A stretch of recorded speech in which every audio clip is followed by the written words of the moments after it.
Hey there! Today we have an interesting problem to tackle. Picture this. You have a union containing both const char asterisk and char asterisk members.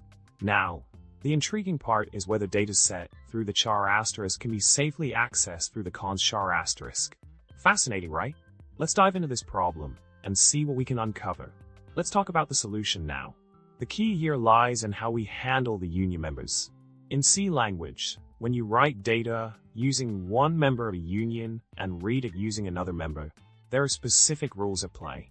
In our case, although you write data using the char asterisk alec member, you can safely read it using the const char asterisk ref member. This behavior is actually explicitly acknowledged in the C standards, making it a reliable approach. Isn't that neat? To sum it all up, we explored a scenario where data was written through one member of a union and read through another, showcasing a safe and stable method as per the C standards. Remember, understanding these nuances in coding can lead to more efficient and robust solutions. Thanks for joining in today, and remember to subscribe, like, and comment below with your thoughts. Until next time, happy coding!